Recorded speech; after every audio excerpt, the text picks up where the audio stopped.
Bismillahirrahmanirrahim. Assalamualaikum warahmatullahi wabarakatuh. Halo teman-teman, angkatan 2018. Kita lanjut lagi yuk kuliah untuk KMB 2. Yang topik kali ini kita akan membicarakan tentang kanker di sistem respirasi. Dengan saya, Bu Arianti.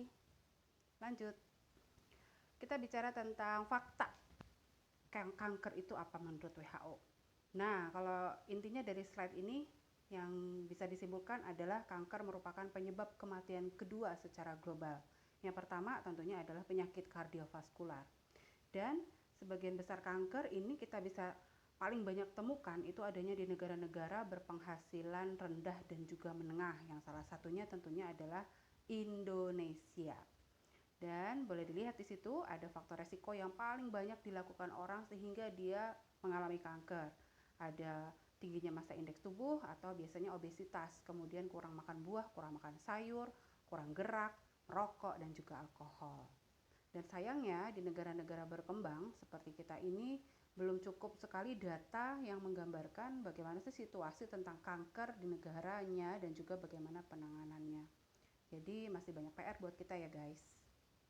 Lanjut untuk pengertian kanker itu sendiri, 3 kata kunci untuk kanker adalah 1. Malignant tumors, yaitu tumor yang ganas. Yang kedua neoplasma, yaitu jaringan yang terbentuk jaringan baru. Kemudian rapid creation of abnormal cell, yaitu membelahnya sel-sel yang terbelah secara tidak normal dan cepat. Dan kanker ini bisa mengalami metastasis, artinya dia menyebar keluar organ intinya. Jadi misal kanker paru, dia bisa nyebar ke organ lain. Dan ini yang disebut metastasis dan dia bisa menyebabkan kematian dari pasien kanker itu sendiri. Dilihat di sini banyak sekali angka kejadian kanker di dunia dan juga siapa yang menyumbang kematian. Nomor 1 ternyata adalah kanker paru, baik dia di angka kejadiannya tinggi dan juga menyebabkan kematian yang tertinggi di dunia. Diikuti oleh kanker-kanker yang lainnya.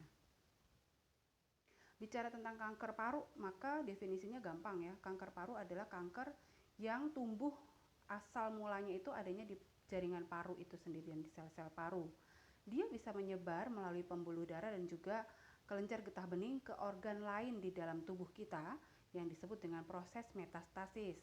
Tipenya ada 2 untuk kanker paru, ada non-small cell lung cancer atau NSCLC dan small cell lung cancer atau SCLC. Kenapa yang NSCLC saya bold? Karena itulah tipe yang paling banyak akan kita temukan pada pasien dengan kanker paru. Sekarang kita bicara dulu tentang NSCLC ya. Ternyata untuk kasus-kasus diagnosa NSCLC ini banyak sekali ditemukan pada perempuan. Coba bayangin, perempuan. Kemudian usianya muda dan ternyata mereka ini tidak pernah merokok. Artinya apa? Perokok pasif sangat membuat mereka ini, populasi yang tidak merokok ini akan sangat rentan mengalami kanker paru. Kasihan ya. Inilah kenapa perokok pasif harus kita lindungi. Jadi siapapun yang merokok jangan dekat-dekat orang lain ya. Kalau perlu dia pakai helm ya biar asapnya dihirup sendiri ya. Baik, dari NSCLC itu ada 3 jenis. Yang paling banyak adalah adenokarsinoma. Ini sampai 40% angka kejadiannya. Ciri-ciri adenokarsinoma adalah letaknya yang ada di outer region dari paru. Jadi di pinggir-pinggir paru, di perifernya paru, itulah adenokarsinoma. Yang kedua adalah squamous cell carcinoma. Dia biasanya berada posisinya di bagian tengah paru-paru, terutama di bronkus ya dan juga bronchiolus. Dan yang terakhir dari tipe NSCLC adalah large cell carcinoma. Dia berupa massa yang besar dan luas yang bisa kita temukan juga di daerah perifer atau outer paru-paru. Tapi memang massanya luas ya, bisa terlihat dari gambaran X-ray atau ronsen. Ini tadi gambaran yang kita bicarakan tentang non-small cell lung cancer. Yang ini adenokarsinoma, dia ada di outer paru. Yang ini squamous cell ada di bronchiolus dan juga bronkusnya. Kemudian ini yang large cell carcinoma, dia berupa massa besar yang ada di outer paru atau di tepi-tepi paru ya. Baik, kita pindah ke SCLC. Ini hanya kecil aja sih, kejadiannya hanya 15% pada pasien kanker paru. Dan biasanya dia berkembangnya di dekat bronkus dan menginvasi lapisan mukosa dari bronkiolus. Gambaran histologinya bisa dilihat seperti itu. Baik, kita bicara tentang faktor resiko untuk kanker paru. Seperti bisa diduga, kalau pernafasan tentunya yang pertama adalah dari rokok. Ya, 90% pasien kanker paru itu adalah akibat dari merokok. Kemudian yang kedua dan ketiga di sini menyumbang angka 9 sampai 15% yang menyebabkan kanker paru adalah adanya zat radon dan juga paparan dari asbestos. Radon adalah radioaktif atau gas radioaktif yang bisa ditemukan di tanah, artinya kita mungkin nggak sadar di lingkungan kita itu ada zat radonnya, dan itu perlu ada peralatan khusus atau tim deteksi khusus untuk mengetahui apakah ada radon di daerah lingkungan rumah kita. Dan asbestos ini banyak digunakan untuk atap rumah ya, kayak pengganti genteng dan sebagainya. Dan ternyata ini bisa menyebabkan paru. Makanya mulai sekarang kalau ada yang pakai asbes, kita sarankan ganti aja deh, pakai yang lebih aman, pakai genteng dari tanah biasa ya. Kemudian yang keempat, ada paparan dari rokok di daerah lingkungan tempat tinggal. Tadi contohnya adalah para perokok pasif, para ibu, anak-anak kecil yang suami atau bapaknya merokok di dalam rumah. Ini kan bahaya banget ya. Jadi mulai sekarang setiap ketemu perokok, please deh segera kita menjauh supaya kita tidak terpapar atau menjadi perokok pasif. Kemudian faktor resiko yang kelima adalah genetik. Yang perlu diwaspadai adalah jika satu generasi di atas kita itu ada yang mengalami kanker paru atau kanker yang lain, maka generasi di bawahnya otomatis dia akan beresiko tinggi terhadap kanker yang sama. Nah, untuk kanker paru sendiri yang biasa beresiko dari genetik adalah jenis dari NSCLC ya. Kemudian yang keenam, ternyata riwayat penyakit paru sebelumnya itu juga menyumbang terhadap faktor resiko penyakit kanker paru itu sendiri seperti TBC, PPOK, ataupun infeksi paru lain. Dan yang terakhir, ternyata wow, radiasi di daerah dada itu bisa menyebabkan kanker paru. Contohnya siapa yang sering terpapar radiasi di daerah dada? Ya, biasanya kanker-kanker payudara itu yang sering diterapi dengan radiasi, ternyata bisa juga timbul di kemudian hari terjadilah kanker paru akibat dari paparan radiasi di daerah dada. Lihat di pojok kiri atas ya, ada odds ratio. Hal ini membuktikan bahwa memang laki-laki beresiko jauh lebih tinggi daripada perempuan, karena dari 13 laki-laki itu mungkin satu mengalami kanker paru-paru, sedangkan untuk perempuan dari 16 perempuan mungkin satu mengalami kanker paru-paru. Kita lihat belajar dari negara maju seperti Amerika, mereka sudah mulai menyelenggarakan screening untuk kanker paru itu sendiri. Ditujukan pada siapa? Pada orang-orang yang tanpa gejala dan berusia 55 hingga 74 tahun. Siapa yang harus melakukan screening? Yang pertama adalah perokok ataupun orang yang pernah merokok dan sudah berhenti 15 tahun yang lalu. Kemudian orang yang pernah merokok sebanyak 30 pack dalam 1 tahun. Cara menghitungnya mudah, tanya saja, Bapak sehari rata-rata merokoknya berapa pack? Kalau dia jawab 2 pack, maka kita akan kalikan dengan kalau dia jawab 2 pack dan dia sudah merokok selama 15 tahun, maka cukup dikalikan saja. 2 pack dikalikan 15 tahun, maka hasilnya adalah 30 pack riwayat merokok. Jadi dia harus ikut screening. Yang ketiga, dia pernah menjalani konseling untuk berhenti merokok, tapi dia masih merokok, itu juga harus ikut screening. Yang keempat, sudah dikasih tahu sama dokter tentang manfaat, keterbatasan, dan juga bahayanya jika dia tidak mengikuti screeningnya, jadi harus ikut. Dan yang terakhir, mereka memiliki akses kepada fasilitas-fasilitas kesehatan di mana bisa melakukan screening pada kanker paru. Kalau di Indonesia mungkin pada rumah sakit pusat ataupun rumah sakit khusus untuk pernafasan, gitu ya. Itu di negara maju. Di Indonesia, PR kita ke depan. Next. Tanda dan gejala. Nah, ternyata memang banyak orang-orang yang sudah mungkin ada kanker parunya, tapi dia nggak sadar kalau itu adalah kanker paru. Kenapa? Karena tidak menunjukkan gejala sampai kanker paru itu sendiri sudah menyebar. Barulah menunjukkan gejala yang mengganggu. Tapi perlu diwaspadai nih, ada beberapa gejala di awal yang kita bisa menduga bahwa waspada ini bisa jadi kanker paru dan harus dilakukan pemeriksaan. Yang pertama adalah batuk yang tidak pernah hilang dan semakin memburuk setiap hari, bahkan batuknya ada darahnya atau sputumnya berwarna gelap ya. Kemudian ada nyeri dada yang akan semakin memburuk jika dia menarik nafas, jika dia batuk atau tertawa. Kemudian ada suara auskultasi paru yang tidak bersih, hoarseness ya, bisa ronki, bisa wheezing.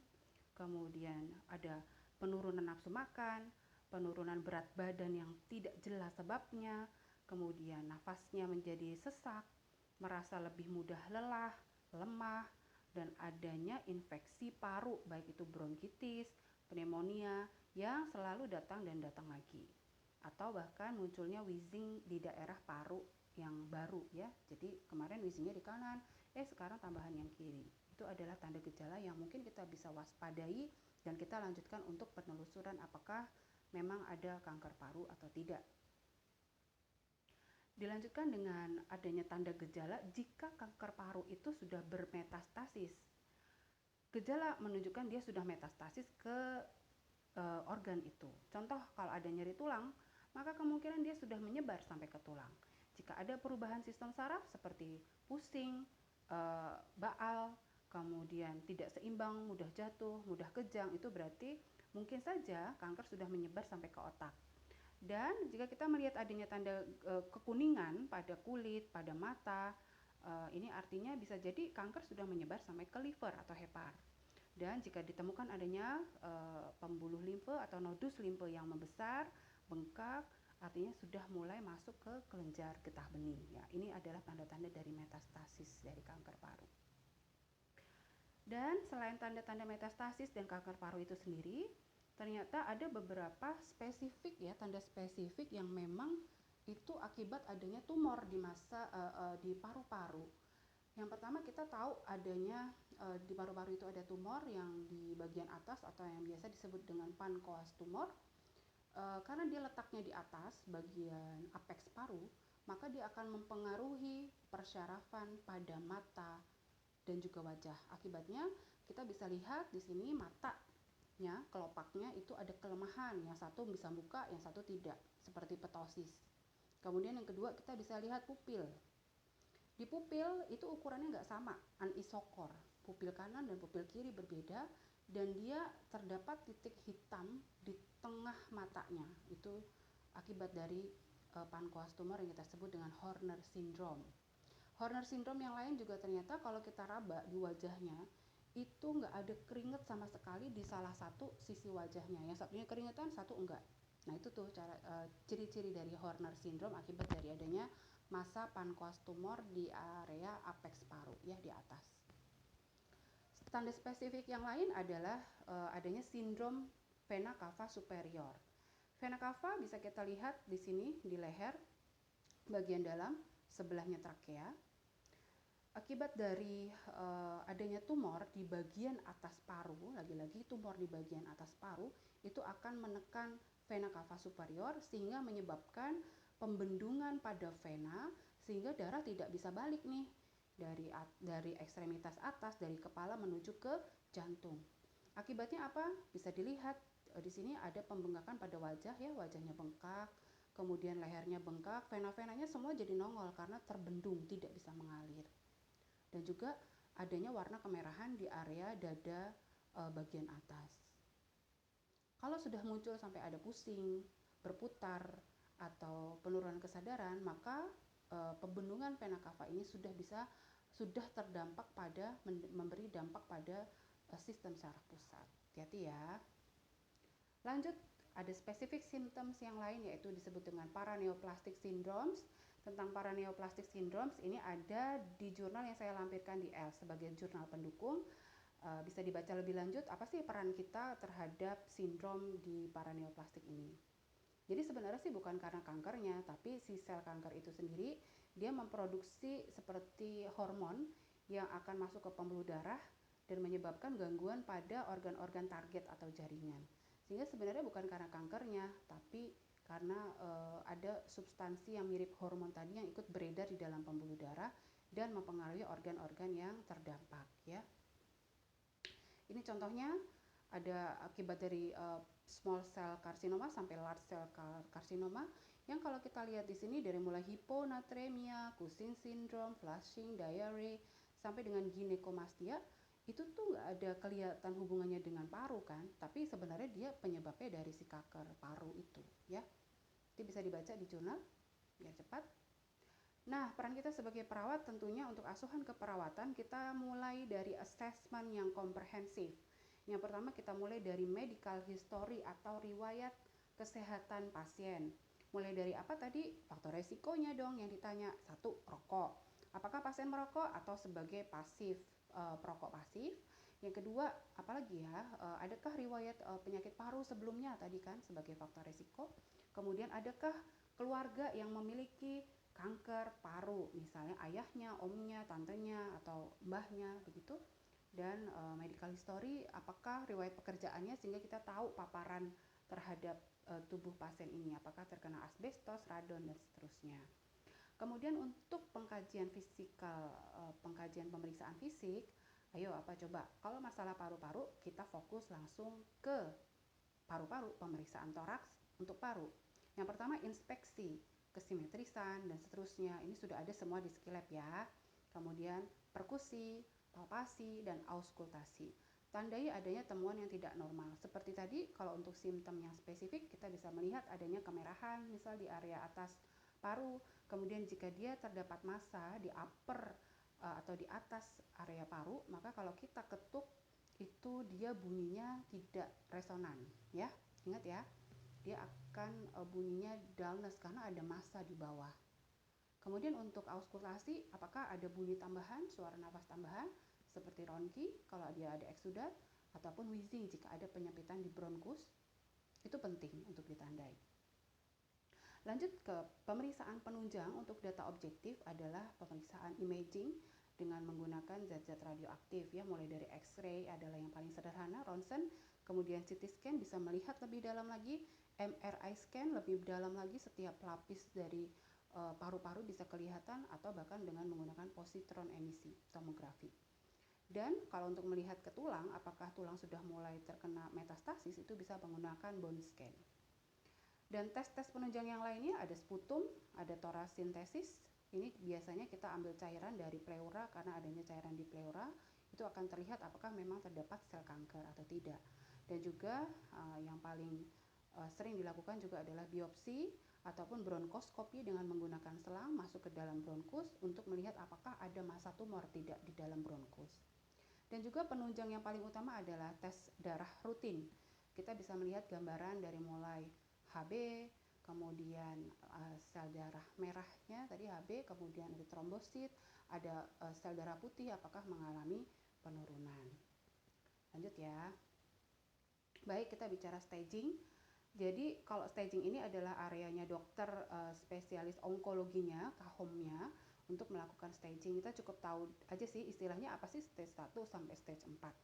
Stage 1 itu artinya tumor masih di situ aja. Sudah terdeteksi ada tumor tapi belum mengenai nodus limfa.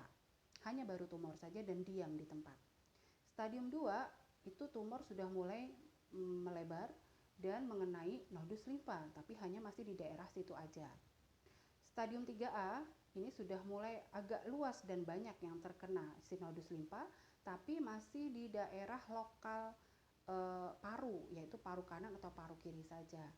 Sedangkan di stadium 3B ini sudah mengenai kedua belah lobus paru, yaitu lobus kiri menyebar ke lobus kanan. Ini disebut 3B. Masih di area paru tapi sudah di kedua lapang paru. Dan stadium 4 tentunya adalah stadium di mana sudah metastasis penyebaran jarak jauh, bisa ke otak, bisa ke tulang, ke liver, dan juga ke kelenjar adrenal. Di sini biasanya sudah stadium akhir kita menyebutnya. Baik, treatment. Treatment adalah penata laksanaan yang kita lakukan bersama dengan profesi kesehatan yang lain seperti dokter, farmasis, ahli gizi, dan lain-lain. Treatment ada dua, ada lokal, ada sistemik. Yang lokal itu di lokasi kankernya, yang satu pembedahan, yang kedua diberi radiasi. Untuk yang sistemik ini adalah yang beredar di dalam pembuluh darah si pasien melalui kemoterapi, targeted terapi, dan imunoterapi. Untuk pembedahan biasanya dokter akan melakukan staging dulu ya, karena apakah dia bisa dioperasi atau tidak itu berdasarkan staging. Tipe-tipe dari pembedahan ada 3. Ada wedge resection atau segmental resection, ini hanya memotong atau membuang saja bagian sedikit dari paru. Kemudian yang kedua ada lobectomy, artinya lobus parunya yang dibuang. Kita tahu lobus ada 3 di bagian kanan dan 2 di bagian paru kiri. Yang dibuang kalau lobectomy berarti 1 lobus ya, atau bisa 2 lobus, tapi tidak seluruh paru. Yang ketiga adalah yang paling radikal adalah pneumonektomi, yaitu pembuangan seluruh paru kanan atau kiri. Dan resikonya yang harus diantisipasi ini oleh perawat, adanya bleeding, infeksi, kemudian kolap, kemudian adanya kerusakan di daerah dekat dengan paru yaitu jantung, dan risiko ketika pasien sudah selesai dari operasi adalah terkait dengan efek anestesi yang general dan risiko dari gangguan pembekuan darah, dan itu harus kita persiapkan sebelum pasien dibedah ya.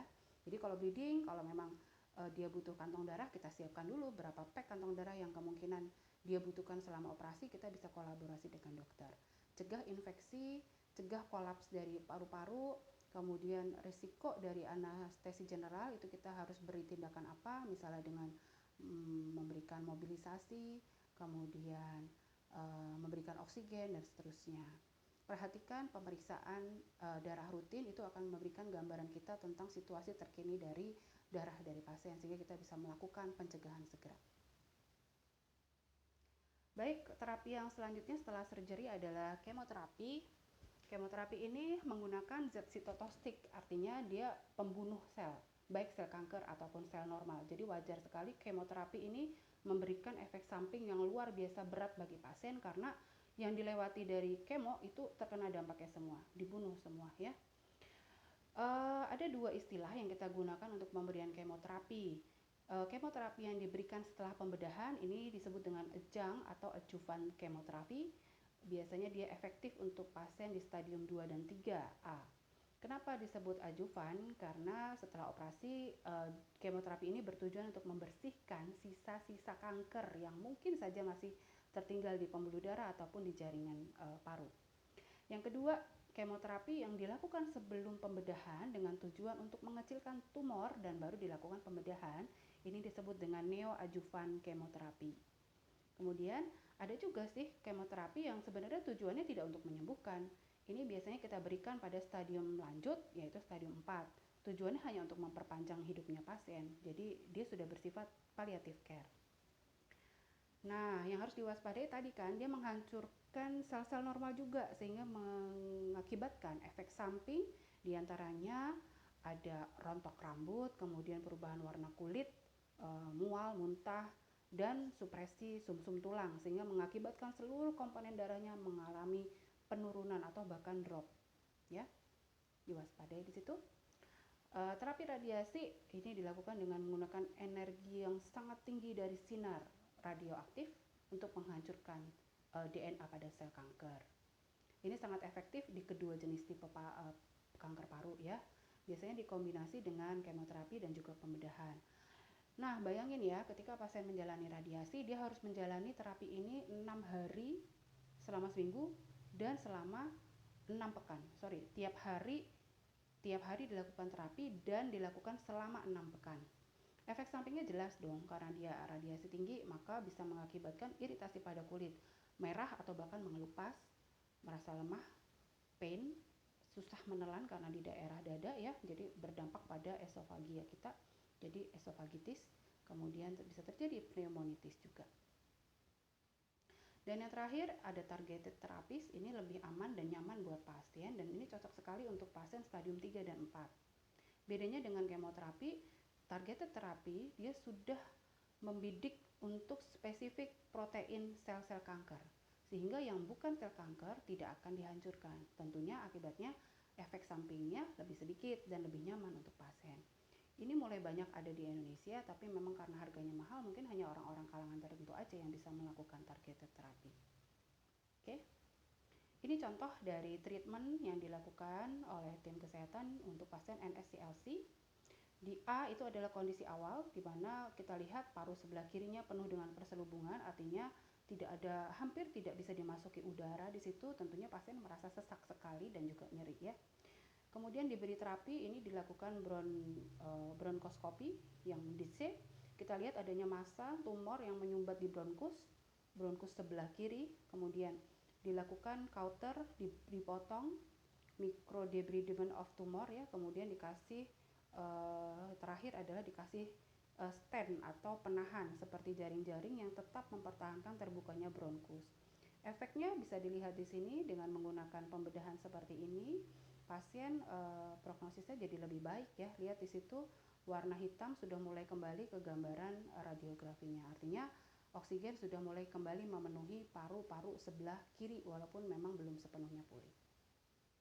Nah, sebagai perawat nih, apa sih yang harus disiapkan bagi kita kalau pengen merawat atau ketemu pasien dengan kanker paru? Yang pertama dan utama adalah comprehensive nursing care to improve quality of life. Seperti kita ketahui, Indonesia negara berkembang, berflower. Pasien datang ke rumah sakit sebagian besar sudah dalam stadium lanjut, sehingga memang yang bisa dilakukan tidak banyak untuk pengobatan. Sehingga kalau mau mengkaji ya komprehensif, biopsiko, sosio, spiritual dan kultural. Tujuannya sepertinya bukan untuk menyembuhkan lagi, tapi hanya untuk membuat pasien nyaman, keluarga nyaman, dan meningkatkan kualitas hidupnya pasien. Dan perawatan yang kita berikan fokusnya tidak hanya pada fisik, tapi juga pada psikologisnya pasien.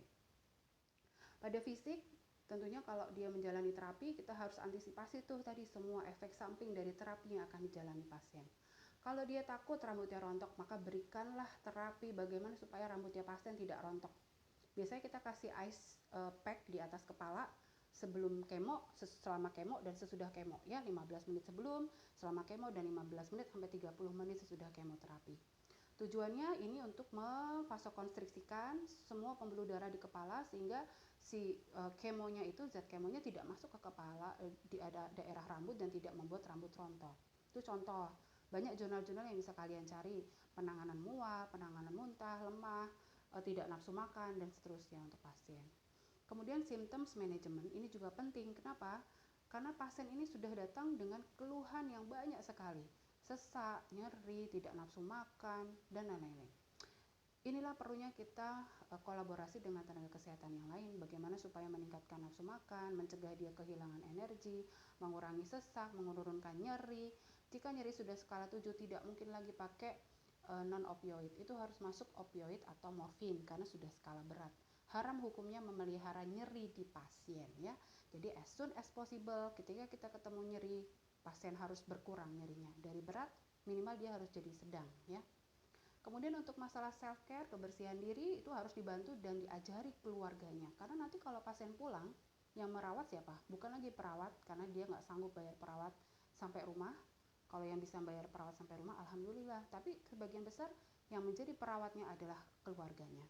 Maka pilihlah siapa yang akan menjadi caregiver utama pasien di rumah, dan perawat harus bisa masuk di sini untuk meyakinkan ketika pasien di rumah dia tetap bisa dilakukan perawatan dengan optimal oleh keluarga. Dan yang terakhir ini comfort care dan palliative care, ini sepertinya ketika pasien sudah tidak ada harapan pengobatan, dia akan dibawa pulang dan prinsipnya harus nyaman. Bajunya bersih, tempat tidurnya bersih, makannya cukup, kalaupun nggak makan, at least dia nggak dehidrasi gitu. Dan ini harus diyakinkan keluarga dan tenaga kesehatan harus saling support. Kemudian faktor yang keempat, jangan lupa psychological care. Perasaan pasien, perasaan keluarga. Selalu dua itu, nggak bisa hanya ngurusin pasiennya, karena keluarga yang mengurusi juga lelah ya. Supporting carers, jadi kita harus mensupport si pemberi rawat, yaitu keluarga dan juga pasien. Berikan spiritual care tidak hanya untuk pasien tapi juga untuk keluarga, sehingga kita bisa menyiapkan andai pun pasien akan meninggal, dia bisa meninggal dengan nyaman dan tidak ada perasaan kesel gitu ya, apa-apa nggak bisa, keluarga juga capek, mengeluh, dan seterusnya. Hal ini menjadi penting dalam perawatan paliatif. Dan yang terakhir yang harus kita lakukan, jangan lupa kita tuh kerja bareng sama dokter, sama farmasis, sama ahli gizi. Jadi kita harus tahu kapan pasien harus dirujuk ke tenaga profesional yang lain. Sehingga kita harus peka terhadap kebutuhan akan kolaborasi interprofesional. Nah, sudah selesai, alhamdulillah. Itu yang bisa saya sampaikan, semoga bisa bermanfaat. Jika ada diskusi yang ingin didiskusikan, bisa kita lakukan lewat else Kurang lebihnya saya mohon maaf. Kita akhiri dengan baca hamdalah. Alhamdulillahirabbil alamin. Sampai ketemu pada kuliah online selanjutnya. Assalamualaikum warahmatullahi wabarakatuh.